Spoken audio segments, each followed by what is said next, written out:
The Olympic prelims are officially in the books, and we're seeing everything. Fights, penalty shots, blowouts, chirps, upsets, and all of it has set the tone for the most important games coming up. So let's recap and analyze what the preliminary games have told us so far and what to expect moving forward. Let's start with the teams playing in the qualifier. So just a reminder, the top 4 teams get a bye, and teams ranked 5 to 12 have to play each other in a single elimination qualifier to move on to the quarterfinals. So this is what the bracket looks like, and starting it off as the 8 and 9 seed is Czechia and Denmark. Now, Denmark got a really important win over Latvia on the final day of the prelims, which allowed them to draw Czechia instead of Sweden in the qualifying matchup. Now, going up against the Czechs, they're going to be outmatched when it comes to raw talent, but in a single elimination game, they got a goalie who can steal one. If Freddie Anderson can turn into Fred X same-day delivery, we might see something special here. A win here would shock everyone. I think their best chance involves a formula that has Ehlers and Bjorkstrand having the game of their life versus the Czechs. And so that brings us to Czechia, who had somewhat of a disappointing prelim. Of course, being in the same group of Canada, anytime you can beat them, it'd be considered a major upset. But they didn't. They got spanked 5-0. They took their free win against France, but then they eventually fell short in probably the best game of the tournament so far in an OT loss against the Swiss. Now, that being said, I think Necas and Pasternak are getting better and better as the tournament goes on. Those two only trail Connor McDavid in terms of chance contributions so far in this tournament, and if they're going to go deep, those two players have to be at the forefront for Czechia. I also think their tendy Lucas Dostal has a steal waiting in his back pocket for the right time, which will be very important as the winner of Denmark and Czechia will go on to play Canada. So the path to gold can't get any harder, but it would be epic. Next, we move on to Latvia, and just as we mentioned, they were able to squeak out one win against Germany in the prelims, which has them as the 10th seed. Unfortunately, they draw probably the toughest opponent in the qualifier, which is Sweden.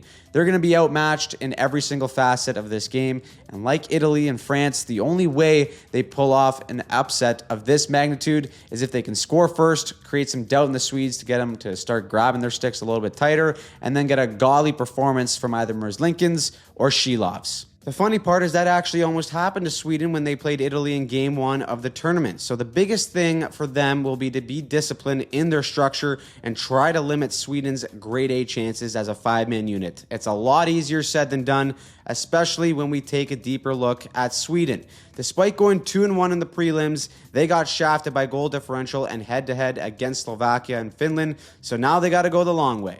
Now, personally, I still don't think the Swedes have found their A game yet and played their best hockey, but they better figure that out quick. The talent is all there, but there's still some concerns, and I think the biggest one is in net. They started the tournament with Philip Gustafsson as the guy, but he never quite looked settled in, especially after giving up a nice pizza of a goal against the Italians and then having a tough performance in a loss against Finland. So Jacob Markstrom came in as the guy to get the dub against Slovakia, but he's a roller coaster all over the place this year, and it seems like a total toss-up as to which Markstrom we're going to see on any given night. The other concern for Sweden is in the middle of the ice, and I do think it impacts their play style a little bit as well, too. Obviously, no Leo Carlsson hurts down the middle, and Joel Eriksson Ek is a good player, but against the talent pool of the Olympics and the big dogs, him, Pettersson, and Zibanejad are just not number 1 centers. Finland showed firsthand how they could contain the Swedes from getting into the interior in the prelim game. Of course, it is possible that that was just a one-off. Sweden is always dangerous, and they're likely going to take it,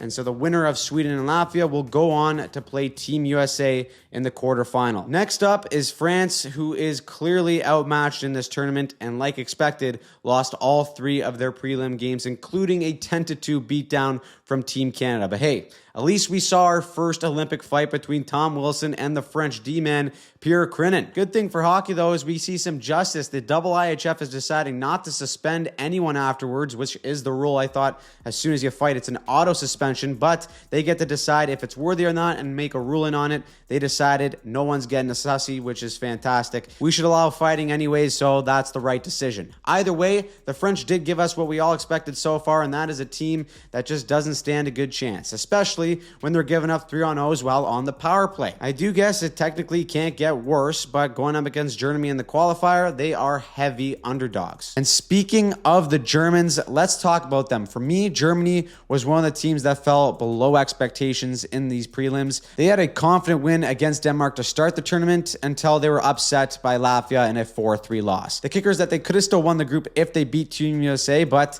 that didn't happen. Instead, the Kachucks decided to make Leon Draisaitl's life a living hell. Any chance they got, they were all over him, and then the cameras caught maybe the best hot mic chirp of all time. They caught Matthew Tkachuk telling Leon Draisaitl he's always the bridesmaid and never the bride. That's a little shot right there at him always being second fiddle to Connor McDavid. That has got to cut deep, especially because in back-to-back years, Tkachuk has won Stanley Cups against the Oilers and Draisaitl. Overall, though, that game encapsulated the formula of beating Germany. You shut down their main nuclear option, give them zero room, their chances of winning dip dramatically. Against France in the qualifier, they should be fine, but considering they've already been upset by Latvia, this isn't much of a slam dunk as it should be. The winner of Germany and France get the luxury of playing Slovakia and Wayne Gretzky himself in Juraj Slafkovsky. Then you have my Coginos in Italy, who had an alright start considering they're only here because they're the host nation.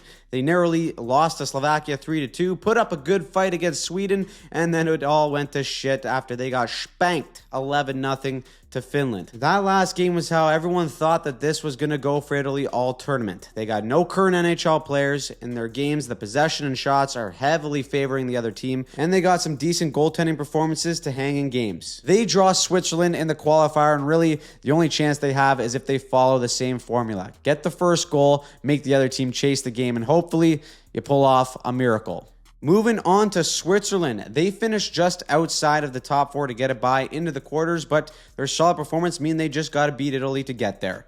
For the Swiss, what sticks out early for them is their special teams. They rank second in power play percentage and third on the penalty kill. To me, what's a good sign for them is that their best players look like their best players. Timo Meier has played really well so far. So has Nico Hischier, Roman Josi, and JJ Moser. However, the biggest standout has actually been in the crease. The secret Italian-Swiss goaltender Leonardo Giannoni became the oldest tendy in Olympic history to record a shutout, but he's also played really well throughout the tournament to be trusted as the starter going forward. Now, the winner of Swiss and Italy will go on to play Finland, who is the fourth seed in the teams that advanced into the quarter. Barring a once-in-a-lifetime upset, we're likely going to see the Swiss go up against Finland. Coming in at number 4 are the Finns. Things started rocky as they got upset by Slovakia in the first game of the Olympics in a 4-1 loss, but then they put on a solid performance in Sweden, followed by an absolute shit kicking to the Italians with an 11-0 win. Considering that result, they're probably hoping for Italy to pull off a miracle to beat the Swiss, but that likely will not happen. The Finns actually do lead all teams in terms of slot shots for in this tournament. That's saying something considering all the talent on USA and Canada. The Italy game probably helped a ton, but their identity as a four-line team that'll grind you down into mistakes on the forecheck is at the core of what makes this team dangerous to play against. Expect Miro Heiskanen to play around 27 to 30 minutes a game, and if UC Saros can be at his best, Finland is a big threat to go all the way. Now, coming in as the third seed, which is the surprise, is Slovakia. After upsetting Finland, they narrowly beat Italy and then lost to Sweden. However, they may have been the happiest team to lose a game in that one, as in the dying seconds of the third period, they scored a goal against Sweden on the power play to make it 5-3, and even though they lost, that one goal gave them the tiebreaker to actually win this group. But really, the two biggest stories for Slovakia's success so far in this tournament is first, goaltender Sam Halaiva. He's shown already that if he needs to steal a game, he can. In terms of goals saved above expected, he ranks third in the tournament so far. The other is the reincarnation of Wayne Gretzky himself, Juraj Slafkovsky. Throw a Slovak jersey on the kid, he gets superpowers. He's second in the tournament in scoring behind only Connor McDavid, and he's playing with a level of confidence right now that is unmatched. He's demanding the puck, he's reading plays incredibly well, and he's leading from the front. They got the winner of Germany versus France, which is a good hand to draw and probably the easiest one if every favorite advances through the qualifier. The Slovaks have put themselves in a really good spot here, Now all they have to do is just execute. Coming in at number 2 is Team USA, and I think this is where a lot of people had Team USA anyways. Coming into the prelims, they went 3-0, but it wasn't without some drama. Swayman let in a goal from center ice to get everyone excited. Some people didn't think they brought their A game, but against Germany, Team USA brought their most complete effort. But there's 2 things that really stand out so far for Team USA that last year they didn't have at the Four Nations. The first is Quinn Hughes. Watching him play so far in these games, he controls the entire game so well. Not having him on the team last year was a tough blow, and he could very well be the difference this time around to get USA back to gold. The other is the play of Austin Matthews so far. Offensively, he leads the States in scoring, and when he's on, he's the best goal scorer in the world. He didn't score once last year at the Four Nations, but if he stays hot, it is a bad sign for Team Canada or anyone else who gets in their way. That being said, the number 1 seed still belongs to Team Canada. Perfect 3-0. Everything went right in the prelims for them. It starts with Connor McDavid. He's got 9 points in 3 games. He's out here trucking guys, and he looks like a man possessed. Then you have Macklin Celebrini, who's 19 years old and scored in all 3 games. The best part is he looks like a fantastic fit riding shotgun with McDavid.